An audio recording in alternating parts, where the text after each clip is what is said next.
Today we are back with episode 5 of our 8-week Bot to Pro series, where I'm going to take Newbie, who started at 8.7 KD, and turn him into a 2+ KD player. Now in today's video, for the first time since week 1, we are going to be breaking down some Resurgence gameplay from Newbie, really focusing on his gameplay strategy and his pacing, but we're also going to see the improvements that he's made thus far. If you are looking to get better, follow along with each episode. Make sure you are subscribed down below, and who knows, maybe you might just become a 2 KD player yourself. So as I said, today we're going to be breaking down some gameplay here from Newbie. We've got some Vondel quads gameplay with a squad. He's not playing with like randoms or fills or anything. He actually has a team here that he queued in with. He's got comms and everything, and we're going to be focusing on the gameplay strategy, the pacing, and the decision-making dynamic. Look, I mentioned this in previous episodes. When you're first starting out and looking to improve, aim and movement is the most important thing. That will help you start to actually win gunfights. And then from there, once we have the ability to win gunfights, we can start talking about and focusing on that gameplay strategy, pacing, and decision making. That's what's going to allow you to start to drop higher kill games. And I'm going to be honest with you, Newbie is scary close to dropping his first ever 20+ kill game. You know, he, especially in this game right here, is 1 or 2 decisions away from being able to get that 20+ kill game. Starting off with his drop spot, he really likes this drop spot. It's where he feels most comfortable, so continue to land here. This is a great drop spot, has a ton of loot, has a buy station. The one thing that I will say, if wherever you land, wherever you feel most comfortable, if there is a bounty contract, grab it, because generally what happens is it gets poached and you get this massive influx of cash that will allow you to get loadout much easier. So in this case, you could grab either one of those bounty contracts, but he should land on one of them and try to grab them. Now from here, he's just going to start looting up, right? Let's go ahead and loot. We're thinking about loadout. We're trying to find guns that we're comfortable with from the floor, getting plates, getting ammo, getting cash. We got the ISO 45, and then he's actually going to hear an enemy to his left. Now be careful with starter pistols. He kind of looks around the corner, strafes really well, he breaks that guy, but those starter pistols do a ton of damage. TYR, Core 45, Renetti, so he should absolutely have challenged that, but you've also got to be careful that you can get down by a starter pistol pretty easily. They probably need to be nerfed a little bit, but that's a conversation for another day. Gonna go ahead and push up. We see a little bit of Newbie's execution, how much he's improved here. He hip fires perfectly in this close quarter situation, doesn't even think about ADSing, easily able to get that kill, and we see 3 enemies very close together on the building we were just on. 2 enemies above, 1 enemy on our level. And I want to specifically highlight this because a lot of you struggle with getting third-partied, and I get questions about this all the time. A lot of times it's because you miss little things that tell you there are multiple teams around. Remember that there's 3 enemies on this building. Now, he's going to reload, he's going to push back up to go challenge, and then he hears some shooting. So he hears somebody shoot an unsuppressed weapon. He has 1 enemy backside this way, kind of back to his left a little bit. Immediately, you have to recognize that this is 2 teams. You know that 3 are here. The guy you just killed is on this team straight ahead of you. And now there's another team shooting back to your left a little bit. You have to immediately recognize that this is a third party, and a lot of you guys struggle with that. Now, what do we do from here? I'm going to show you kind of what he does, and then I'll talk you through my thought process. He's going to grab the SVA. He's going to check his right side and then go to challenge left. Ends up being multiple enemies here. Now, what would I have done? The moment that I see the ping, I kind of maybe peek the doorway, but not as aggressively, right? So I'm going to go ahead. I kind of peek it a little bit. I check that left side, knowing that I have cover from this right side here, and check to see what I can find. The moment I don't feel like it's a good fight to take, I'm going to back off. I'm going to disengage. I'm going to push up this building by the bounty and try to keep everything in front of me. Always think about limiting the number of angles that you can get shot from. Right here, you know, especially like, let's say right here, in this moment, he can get shot from multiple angles. He can get shot from the team behind him and this team straight ahead. That's the one situation we really want to kind of limit putting ourselves in. Especially kind of in between 2 teams, because you just get crossfired, right? And it happens to you guys all. It happens to me as well. It happens to everybody, but we want to try to limit it. Now, flying back in, this is another big one right here. Actually, it's not a big one. It's a big mistake that a lot of you make. It's a simple fix, guys. Just pull your chute here. Don't be so aggressive flying in. A, he's playing with a squad, so take a second, see what information you can get, live ping an enemy on a rooftop for your teammates, try to help them out as well. But B, for your own self and your own decision making, try to get a sense of where people are. What rooftops? Are there people back further this side? Are there people here? Are there people here? Because that will allow you to start to make those decisions. And look, when we talk about playing confident and we talk about pacing, it literally all comes down to information and execution. So the more information that we can have allows us to execute better, right? Allows us to make better decisions, which allows us to get more kills, stay alive longer, you know, and just keep that momentum throughout a game. One flying in above him, good shots right there. He's going to challenge this guy. We see good shots right here. Easily able to get that kill. And notice we do not have the information on the minimap because of the counter UAV. There's going to be a few times throughout this game where he does not take out a counter UAV that he should, and it causes him to not get that next piece of information. Ideal situation, if you are subscribed, you know this. We get a kill, we get a clean first kill, right? We get the down, we get the thirst, we get the information. That allows us to then figure out our next move. Then from there, we get another kill. Then we get more minimap information after the kill. Then from there, we can get another kill. And we just kind of keep that snowball rolling and try to keep that momentum as much as possible. Right here, 11 grand. They're a little over 3 grand shy of loadout, but they're in a good spot here. They can loot up. They have plenty of time left. Newbie's got 2 kills. He's going to hear one to his right side. Only thing here, good strafing. His shots were a little low. So when I look at that, right, not a big deal here because it's a one-on-one fight, but if it was multiple enemies, he's kind of in a tough spot there because he took 2 plates of damage when he probably could have gotten away with a little bit less. This is a great situation to be in. One enemy here, one enemy here, one enemy here. They're all split. They can't help each other. So let's remember that information, but also maybe potentially even go act on it, which is what he's going to end up doing here in a second. He's just trying to see what he can find. He's going to plate up.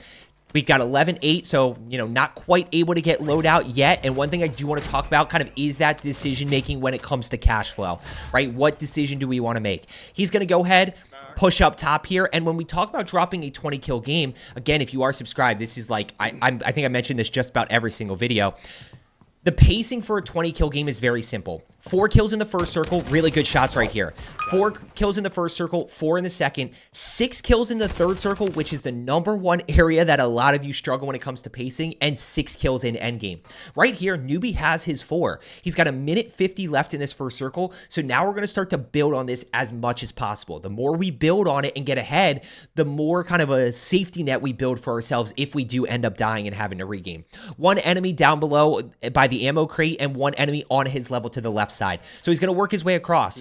One thing Newbie does that does slow his pace down a little bit, but I'm not going to knock him for it because he's being a good teammate, is he pings like every building. Like when there are multiple enemies on the map, he like either opens a mini map or he pings them on the building. I would just try to calm it as much as possible. You know, 1 in the ammo building, 1 on the left side where we landed. That's it. Like that's what I would say right there. He's going to go ahead.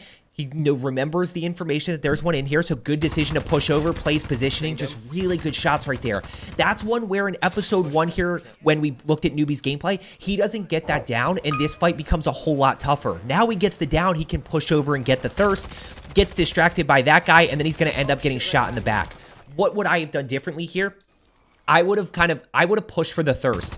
So we get the down there. I would have flown straight across. Remember, the more cover that we have, and I'm always thinking about limiting the number of angles we can get shot from. So if I fly across and take this zip right here, I can push in, get the thirst. I know that this enemy is by himself at the moment because we just got the information 10 seconds ago or 15 seconds ago from the previous kill.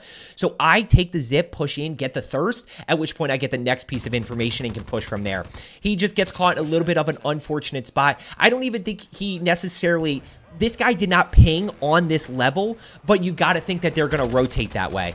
Just barely wasn't able to get that down. And by the way, one thing that I do want to highlight here as he's flying back in is right there, he did get the kill. So he's up to 5 here. He's got a minute left in this first circle, and he does have the free loadout down over to this side right here. Absolutely much better job with flying in at the moment. Just kind of looking, making sure it's safe, not full sending loadout right here. He's going to grab loadout and push right back over to his teammates. Now, 2 things here. Number 1, pushing right back over to his teammates. But number 2, he knows there's people over here, right? So he's just kind of acting based on the information that he has, which is, hey, I know there's still people over here. I'm just not 100% sure where they are. Now he's got more comfortability here with loadout guns. He's got his swarm. I forget. Oh, he's using the TAC Eradicator with the scope here. He's got Mountaineer, Double Time, Tempered, and High Alert. I think that's the best perk package that you can run. Double Time makes your movement feel fluid. Mountaineer allows you to full send off buildings and escape enemies much quicker. We obviously have Tempered to get back into fights quicker, and we've got High Alert to know when we're being looked at from 70 700 meters away from a team sitting on top of University with a sniper. But point being is, great perk package. We've got stims and throwing knives. Now right here, in this moment, guys, I really want to highlight this. If you are watching this video, that means you are looking to improve at Warzone. When it comes to cash flow, we kind of have this balance between like UAV and loadout. What do we do right here? In my opinion, what we do is we pop a UAV and then we rotate over to loadout. You're going to see this in 3, 2, 1. This is very obvious, but let me just point it out. Loadout is not going to survive another circle here. So let's buy a UAV, buy 2 UAVs, to be honest. We have enough cash, I think, for 2 UAVs here in a second. Yeah, we have 16K, so we have enough for 2 UAVs. Buy UAV, rotate over to loadout as a squad. Everybody hit loadout. Be aware that there's no more loadouts to regain on, but you know, everybody needs to have loadout, and then pop the second UAV and go push from there. The other thing that I will highlight is take control of your team's cash. You know, in this situation, what happens is Newbie says, in this situation, he goes, if you guys want to buy loadout, you can. Newbie's teammates, like Newbie's kind of the in-game lead here. He's the IGL. So he should be the one taking cash and saying, I think it's best if we buy a UAV here and then rotate over to loadout. So he should be the one that's really controlling the cash. By the way, 1 or 2 things that cost him a 20, this is going to be one of them right here. He needs to get that down. He cannot get that stolen. That it should be his kill 100%. And he gets it stolen because he missed those shots at the end. So that would have been 6. He's got 2 enemies down below across. He's got 1 enemy up top, kind of probably flying in just based on information. And notice they still have this 16K, and we're going to circle back to that because they do not spend it, and that's where Newbie should have been the one to grab the cash and go ahead and buy. Great call right here by Newbie to say, hey, we've got to fly across. That guy pushes up. There's kill number 6. Once again, you see the counter UAV. The moment right here that I see that I don't get the minimap pings, I'm looking up and trying to take out this counter UAV, right? Because it just becomes so much tougher. So in this situation right here, like, look up and see what you can find. See if you can get that counter UAV out, at which point you can go from there with minimap pings, UAVs, whatever it might be. High alerted, so he obviously knows that guy is across. Really good job not re-peeking this, playing a different angle, just not quite able to get that down. That's okay. I wouldn't push that either. I would definitely do what Newbie does here, which is push across. Let's stay in zone as much as possible. Let's rotate across here. Let's get back into zone. Let's not have zone be a factor with us having to rotate in late and potentially getting killed by it. Good shots right here. He is able to get that one.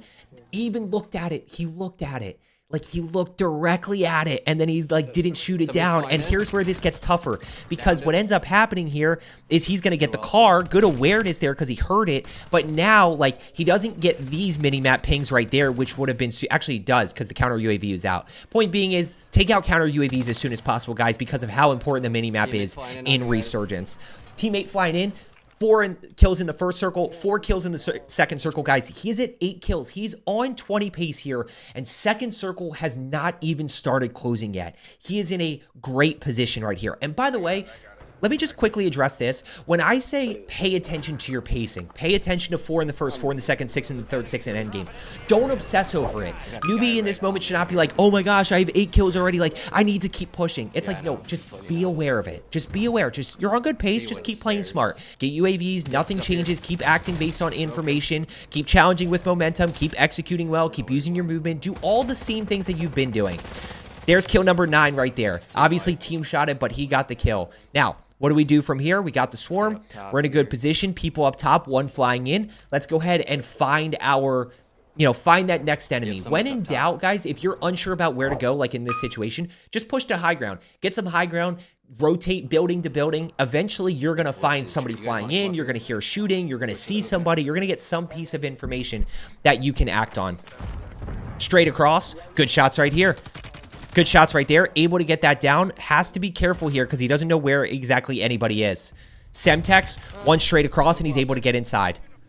He's able to get inside here. Going to quick replay. And then what do we do from here? I start to reposition. To be honest with you, I probably work down and work my way over to this building where I got the down and see if I can push up that way to get some kills. But he ends up getting a comp from his teammate. Multiple enemies down below. There's number 1 right there. Notices 2 enemies, so he backs off and then turns, gets the shots with the swarm. And by the way, guys, he's at 11 already. He's at 11 kills here in the second circle. 1 more down below. He's going to go ahead and challenge this immediately, which I love. Guys, it's a solo player. Take your 1v1 fight. Look at the clearing. Look at the centering. This is where we see that experience of Vondel lockdown quads, clearing buildings. That was last episode, really using that to our advantage. Yeah, and he's just kind of clearing buildings really well here. Centering his crosshairs, sliding around corners. He's anticipating really well. And those are the things that will allow him to continue to win gunfights. Somebody right above us. Somebody right above. Yep, that's totally okay. By the way, remember what I told you about cash flow? They still haven't spent the money. Right? Now, what do I do in this situation with cash flow? 29 grand. Let's break it down. Loadout costs 15K. So I'm going to go over to loadout. Let's slow down here for a second. Newbie, grab cash. Go buy a loadout. Throw that thing like Peyton Manning as far as possible. Just chuck that thing as far as possible to stay in zone. And this way you have that to regain if you die. Then we buy a UAV and we keep our momentum going. We keep pushing. That's what I would do right here. This way, guys. Yep, let's work our way over this way. And you can see Newbie start to, he's thinking about gameplay strategy, and he's so close. He's so close. He's 1 or 2 decisions away from getting it. Gonna go ahead and push up here. He hears the zip. Somebody took zip, which means they're inside. Good shots. Downed, thirsted. Now, that guy's flying in here. So what I would do in this moment is you get the down, you get the thirst. Don't reload. You have 65 rounds in the mag. I'm gonna replate and get right back in. Replate and push right back up. The one thing that we still don't quite see at times is taking his 1v1 fights. He's going to go push in on his teammates. Yep. He's got 12 kills here. Third circle is just starting. And so, by the way, technically speaking, under our standard pacing guidelines, 4 in the first, 4 in the second, 6 in the third, he needs to get to 14 here. 14 going into endgame. You should be able, if you win that game or go to, finish second or third, you should be able to pick up 6 just by playing positioning. You don't even have to play super aggressive. You can get it just by playing a little bit strategic, catch people rotating in. By the way, look at the minimap pings here. I don't know. I can't tell if Newbie's noticing those, right? So throughout games, I'm looking at the minimap here. I'm taking in the information that there's a team at market. I'm taking the information that there might potentially be 2 teams over in this building by the big game bounty right here. Those are little pieces of information that will allow you to start to figure out where to rotate to and limit your wandering. Still have 30 grand though. So one of the biggest takeaways that I would give to Newbie is you take control of the cash. You request the cash from your teammates. You're the one who has it. You're the one telling them, hey, Rester, go buy a UAV. Go buy loadout. Like, give direct comms or take control of it yourself. Don't assume that they're on the same page as you. Good job popping UAV right here. So we finally see that cash flow being spent, but we can still kind of help ourselves a little bit more in this situation. By the way, fire sales, so we can actually get 2. There's 1. People up above.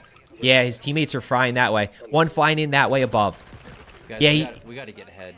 I like this. I like this play by Newbie. Now, Newbie does sort of leave his teammates here, but I'm going to defend Newbie because he calmed out. Hey, we need to get ahead here.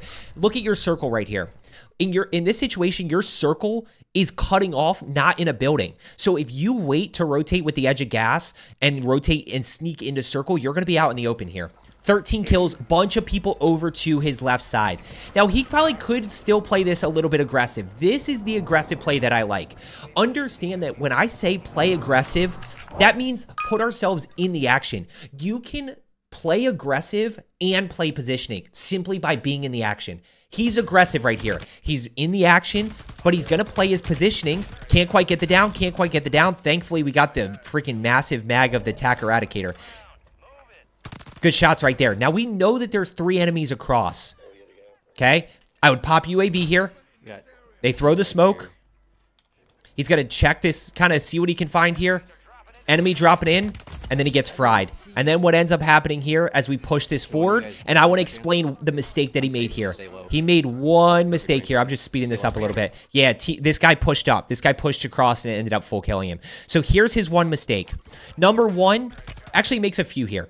Number 1, shoots too quick. Play this patient. They don't have a ton of cover on this building, right? They either have to jump down or you can probably find a good angle on them. So patience here. Don't shoot that guy just yet. Hop up on this ledge right here and then shoot across. You should have a really good angle with a little bit of high ground. Of course, you still have plenty of cover. So not quite able to get either of those. Can't quite get that one. Broke both of them and has the guy to the left side. Now, once again, I would still play gets the down right there, I would still jump up top here. Notice how long he takes to look at these guys, right? Still looking. I push up immediately. 2 of them broken, 1 down. Like, we have a really good advantage right here. And jump up top onto this ledge and see if you can find a way to get a full kill. Now, what ends up happening here is just a very minor mistake. He's going to look for the angle here, which, by the way, he didn't notice. He got to where I wanted him to, but he didn't need to kind of back off to kind of get there, right? So he's looking, he hears enemy flying in, he just loses sight of this team straight across, right? Like, you can't lose sight of this team straight across, especially because there's 3 of them. So what ends up happening is they push across here, that's the full team right there, and they're able to take him out. So we're at 13 kills, just like that. Unfortunately, we are 1 short of the standard pacing that we wanted to be on, but that's okay, right? 7 kills with 26 enemies still alive and buyback still possible because there's a buy station right there. We're not in a bad spot. We're not in a great spot. We're not in a bad spot, though. We need to get over here. He's having good comms with his teammates, and he's really paying attention to his rotations, trying to fight in zone as much as possible. Now, he just lingers way too long. Remember in the beginning when I said live ping for your teammates and stuff? Yes, you want to be kind of helping them out and taking note of where people are, but don't float so long that you get smoked out of the sky. Like, he just waits way too long here. He's floating, he's still floating, and now he goes down. Now, he's not going to actually, he drops down. He doesn't actually go down here, but let's go ahead and regain. Okay, we're not in a great spot. We got a swarm. We've got, I think, an ISO. And I want you to remember this right here. I want you to remember that he grabs the Sidewinder, okay? Specifically. Sidewinder, not good at all. Can't challenge that guy that was straight ahead because we don't have a gun to. But I want you to remember that he has the Sidewinder. Now he just needs to find plates. He needs to find plates, and he needs to get 1 kill. 1 kill, and hopefully we can get loadout guns back and things like that, at which point we can start to have more confidence.